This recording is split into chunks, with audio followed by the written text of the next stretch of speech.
Hi everyone. I had to reach for my winter coat today, but I'm not admitting defeat. It's still a beautiful day, and I thought I'd come out and share a little bit with you as I take a little walk here on the woodlot. I've been thinking about Moses this morning.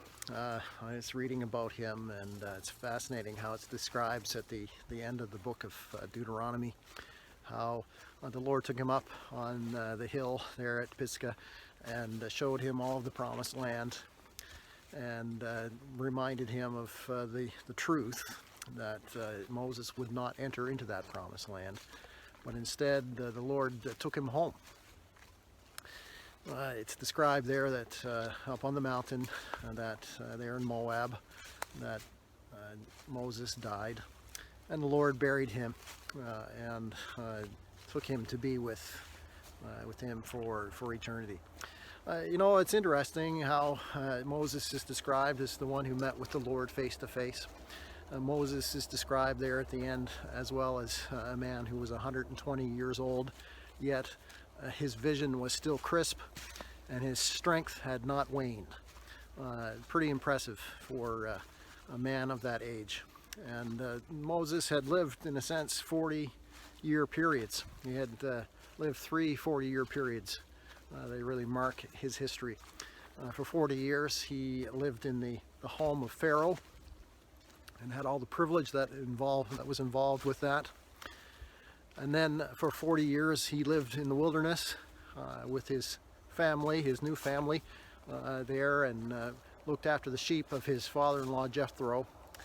And then for the last 40 years of his life, he looked after the sheep of Israel. He looked after the Lord's people as he led them out of Egypt and into the wilderness and to the edge of the promised land. But Moses did not enter with them. Instead, it was Joshua who would take the Lord's people into the promised land. But there, as the book of Deuteronomy closes, and as there's an obvious transition from Moses' leadership to Joshua's leadership, Moses is described as the one that there was no prophet who ever rose in Israel like Moses. No one that met with the Lord face to face like Moses did. No one that performed the great acts of power before Pharaoh like Moses did.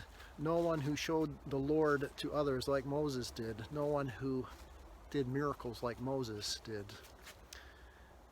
until Jesus Christ.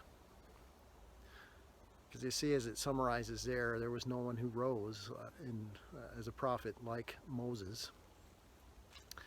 But we know as we begin into the New Testament, there is a desire there that the prophet that was promised that would come in the latter days, that prophet was in fact Jesus Christ.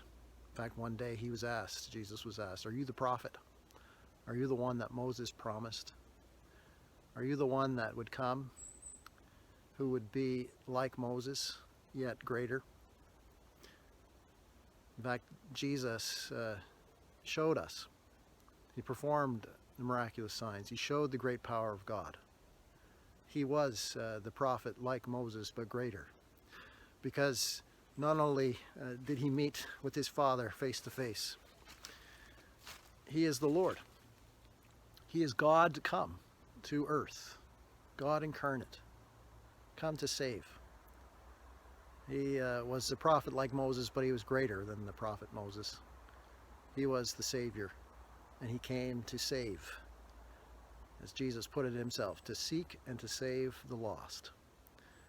So we benefit from that one who followed in the history of Moses, the greater one, the greatest one, Jesus Christ. Well, I hope you're having a great day, and God bless you. Enjoy this beautiful day.